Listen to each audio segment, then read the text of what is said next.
Sore hari di akhir pekan bulan Maret, Dewi Ayu bangkit dari kuburan setelah 21 tahun kematian.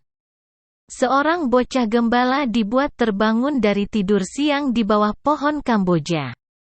Kencing di celana pendeknya sebelum melolong, dan keempat dombanya lari di antara batu dan kayu nisan tanpa arah bagaikan seekor macan dilemparkan ke tengah mereka. Semuanya berawal dari kegaduhan di kuburan tua, dengan nisan tanpa nama dan rumput setinggi lutut, tapi semua orang mengenalnya sebagai kuburan Dewi Ayu. Ia mati pada umur 52 tahun. Hidup lagi setelah 21 tahun mati, dan kini hingga seterusnya tak ada orang yang tahu bagaimana menghitung umurnya. Orang-orang dari kampung sekitar pemakaman datang ke kuburan tersebut begitu si bocah gembala memberitahu. Mereka bergerombol, di balik belukar ceri dan jarak dan di kebun pisang. Sambil menggulung ujung sarung, menggendong anak, menenteng sapu lidi, dan bahkan berlepotan lumpur sawah. Tak seorang pun berani mendekat. Hanya mendengarkan kegaduhan dari kuburan tua itu bagaikan mie ngelilingi tukang obat sebagaimana sering mereka lakukan di depan pasar setiap hari Senin. Menikmatinya penuh ketakjuban. Tak peduli itu merupakan horor yang menakutkan seandainya mereka sendirian saja. Bahkan mereka berharap sedikit keajaiban daripada sekadar kegaduhan kuburan tua. Sebab perempuan di dalam tanah itu pernah jadi pelacur bagi orang-orang Jepang sejak masa perang dan para kiai selalu bilang bahwa orang-orang berlepotan dosa pasti memperoleh sikasa kubur. Kegaduhan itu pasti berasal dari cambuk malaikat penyiksa, dan mereka tampak bosan, dan berharap sedikit keajaiban yang lain. Keajaiban, ia datang dalam bentuknya yang paling fantastis. Kuburan tua itu bergoyang, retak, dan tanahnya berhamburan bagaikan ditiup dari bawah, menimbulkan badai dan gempa kecil. Dengan rumput dan nisan melayang dan di balik hujan tanah yang bagaikan tirai itu sosok si perempuan tua berdiri dengan sikap jengkel yang kikuk. Masih terbungkus kain kafan seolah ia dan kain kafannya dikubur semalam saja. Orang-orang histeris dalam teriakan serempak yang menggema oleh dinding-dinding bukit di kejauhan. Berlari lebih semrawut dari kawanan domba. Seorang perempuan melemparkan bayinya ke semak-semak, dan seorang ayah menggendong batang pisang. Dua orang lelaki terperosok ke dalam parit. Yang lainnya tak sadarkan diri di pinggir jalan, dan yang lainnya lagi berlari 15 km tanpa henti. Menyaksikan itu semua, Dewi Ayu hanya terbatuk-batuk dan terpukau menemukan dirinya di tengah-tengah kuburan. Ia telah melepaskan 2 ikatan teratas kain kafan dan melepaskan 2 ikatan lagi di bagian kaki untuk membebaskannya berjalan. Rambutnya telah tumbuh secara ajaib. Sehingga ketika ia mengeluarkannya dari selimut kain mori itu, mereka berkibaran di terpa angin sore, menyapu tanah, seperti lumut berwarna hitam mengilau di dalam sungai. Wajahnya putih cemerlang. Meskipun kulitnya keriput, dengan mata yang begitu hidup dari dalam rongganya. Menatap orang-orang yang bergerombol di balik belukar sebelum separuh dari mereka melarikan diri dan separuh yang lain tak sadarkan diri. Ia mengomel entah pada siapa. Bahwa orang-orang telah berbuat jahat menguburnya hidup-hidup. Hal pertama yang ia ingat adalah bayinya, yang tentu saja bukan lagi seorang bayi. 21 tahun lalu. Ia mati 12 hari setelah melahirkan seorang bayi perempuan buruk rupa. Begitu buruk rupanya sehingga dukun bayi yang membantunya merasa tak yakin itu seorang bayi dan berpikir itu seonggok tai. Sebab lubang keluar bayi dan tai hanya terpisah 2 cm saja. Tapi si bayi menggeliat, tersenyum. Dan akhirnya si dukun bayi percaya ia memang bayi, bukan tai. Dan berkata pada si ibu yang tergeletak di atas tempat tidur tak berdaya dan tak berharap melihat bayinya, bahwa bayi itu sudah lahir. Sehat, dan tampak ramah. Ia perempuan, kan? Tanya Dewi Ayu.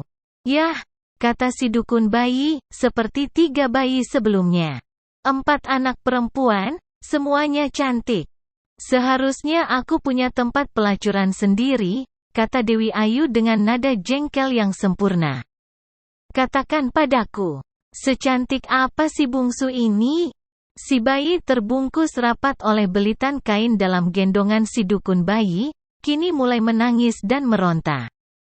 Seorang perempuan keluar masuk kamar, mengambil kain-kain kotor penuh darah, membuang ari-ari. Selama itu si dukun bayi tak menjawab pertanyaannya. Sebab ia tak mungkin mengatakan bayi yang menyerupai onggokan tai hitam itu sebagai bayi yang cantik. Mencoba mengabaikan pertanyaan itu, ia berkata, "Kau perempuan tua. Aku tak yakin kau bisa menyusui bayimu." Itu benar. Sudah habis oleh 3 anak sebelumnya. Dan ratusan lelaki. 172 lelaki. Yang paling tua berumur 92 tahun. Yang paling muda berumur 12 tahun, seminggu setelah disunat. Aku mengingat semuanya dengan baik. Si bayi kembali menangis. Si dukun bayi berkata bahwa ia harus menemukan ibu susu untuk si kecil itu. Jika tak ada, ia harus mencari susu sapi, susu anjing, atau susu tikus sekalipun. Ya, pergilah, kata Dewi Ayu. Gadis kecil yang malang, kata si dukun bayi sambil memandang wajah si bayi yang menyedihkan. Ia bahkan tak mampu mendeskripsikannya, hanya membayangkannya sebagai monster kutukan neraka. Seluruh tubuh bayi itu hitam legam seperti terbakar hidup-hidup dengan bentuk yang tak menyerupai apapun. Ia, misalnya, tak begitu yakin bahwa hidung bayi itu adalah hidung. Sebab itu lebih menyerupai colokan listrik daripada hidung yang dikenalnya sejak kecil. Dan mulutnya mengingatkan orang pada lubang celengan babi, dan telinganya menyerupai gagang panci. Ia yakin tak ada makhluk di dunia yang lebih buruk rupa dari si kecil malang itu, dan seandainya ia Tuhan, tampaknya ia lebih berharap membunuh bayi itu daripada membiarkannya hidup. Dunia akan menjahatinya tanpa ampun. Bayi yang malang, kata si dukun bayi lagi, sebelum pergi mencari seseorang untuk menyusuinya. Ya, bayi yang malang, kata Dewi Ayu sambil menggeliat di atas tempat tidur. Segala hal telah kulakukan untuk mencoba membunuhnya. Seharusnya kutelan sebutir granat dan meledakkannya di dalam perut. Si kecil yang malang, seperti para penjahat, orang-orang malang juga susah mati. Pada awalnya si dukun bayi mencoba menyembunyikan wajah bayi itu dari siapapun. Termasuk perempuan-perempuan tetangga yang berdatangan. Tapi ketika ia berkata bahwa ia memerlukan susu bagi si bayi, orang-orang itu berebutan ingin melihat si bayi. Bagi siapapun yang mengenal Dewi Ayu, adalah selalu menyenangkan melihat bayi-bayi perempuan mungil yang dilahirkannya. Si dukun bayi tampak tak berdaya menghadapi serbuan orang-orang yang menyibakkan kain penutup wajah si bayi. Namun ketika mereka telah melihatnya dan menjerit dalam horor yang tak pernah mereka hadapi sebelumnya, si dukun bayi tersenyum dan mengingatkan mereka bahwa ia telah berusaha untuk tidak memperlihatkan wajah neraka itu. Mereka masih berdiri setelah pekikan sesaat itu, dengan wajah-wajah idiot kehilangan ingatan, sebelum si dukun bayi segera pergi. Semestinya ia dibunuh saja, kata seorang perempuan, yang pertama terbebas dari amnesia mendadak itu. Aku sudah mencobanya, kata Dewi Ayu bersamaan dengan kemunculannya. Ia hanya mengenakan daster kusut dan kain yang melilit pinggangnya. Rambutnya tampak kacau sekali, serupa orang yang bebas dari pertarungan dengan banteng. Orang-orang memandangnya dengan iba. Ia cantik, kan? Tanya Dewi Ayu. Ya. Tak ada kutukan yang lebih mengerikan daripada mengeluarkan bayi-bayi perempuan cantik di dunia laki-laki yang mesum seperti anjing di musim kawin. Tak seorang pun menanggapi, kecuali memandangnya masih dengan iba atas dusta tentang gadis kecil yang cantik itu.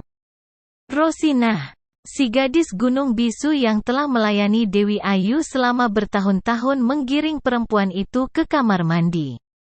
Ia telah menyediakan air hangat di bak.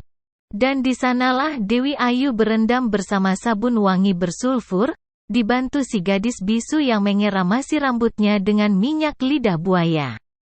Hanya gadis bisu itulah yang tampaknya tak terguncang oleh apapun. Meskipun bisa dipastikan ia telah mengetahui tentang gadis kecil buruk rupa tersebut sebab hanya Rosinah yang menemani si dukun bayi selama ia bekerja.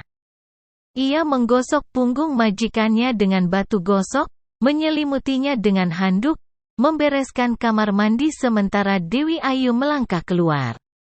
Seseorang mencoba menghidupkan kemurungan itu dan berkata pada Dewi Ayu, "Kau harus memberinya nama yang baik." "Yah," kata Dewi Ayu. "Namanya cantik." "Oh." Orang-orang itu menjerit pendek. Mencoba menolak dengan cara yang memalukan. "Atau luka. Demi Tuhan, jangan nama itu.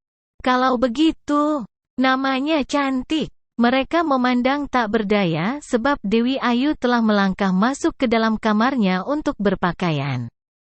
Kecuali memandang satu sama lain dengan sedih membayangkan seorang gadis dengan colokan listrik di wajah yang sehitam jelaga kelak dipanggil orang dengan nama cantik.